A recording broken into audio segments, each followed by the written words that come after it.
Brazilian superstar Neymar কি বড় নিষেধাজ্ঞার মুখে?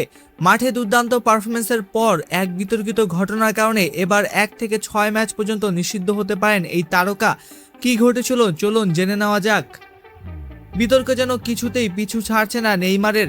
কোপা দো ব্রাজিলে রেমোর বিপক্ষে সান্তোসের 1-0 গোলের জয়ের ম্যাচে অ্যাসিস্ট করলেও ম্যাচ শেষে ঘটে যায় এক অপ্রীতিকর ঘটনা। প্রতিবেদন অনুযায়ী ম্যাচ শেষে ড্রেসিং রুমের টানেলে প্রতিপক্ষ খেলোয়াড়দের উদ্দেশ্যে উস্কানিমূলক মন্তব্য করেন নেইমার। পরিস্থিতি এতটাই উত্তপ্ত হয়ে ওঠে যে সান্তোসের স্টাফরা দ্রুত তাকে ড্রেসিং রুমে নিয়ে যান।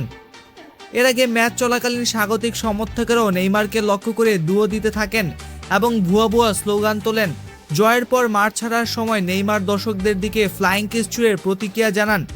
এখন এই পুরো ঘটনার ভিডিও খতিয়ে দেখছে ব্রাজিলের ক্রীড়া আদালত।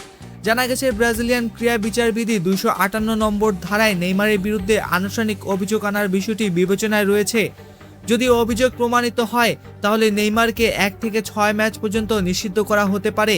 শুধু নেইমারই নন, ম্যাচে বিশৃঙ্খলা ঠেকাতে ব্যর্থ হওয়ায় রেমো ক্লাবও আর্থিক জরিমানা, দর্শকশূন্য মাঠে খেলা কিংবা হোম অ্যাডভান্টেজ হারানোর মতো শাস্তির মুখে পড়তে পারে।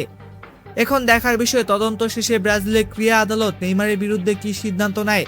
আপনাদের কি মনে হয়, নেইমারের শাস্তি হওয়া উচিত নাকি বিষয়টি অতিরঞ্জিত করা হচ্ছে? মন্তব্য করে অবশ্যই জানাবেন।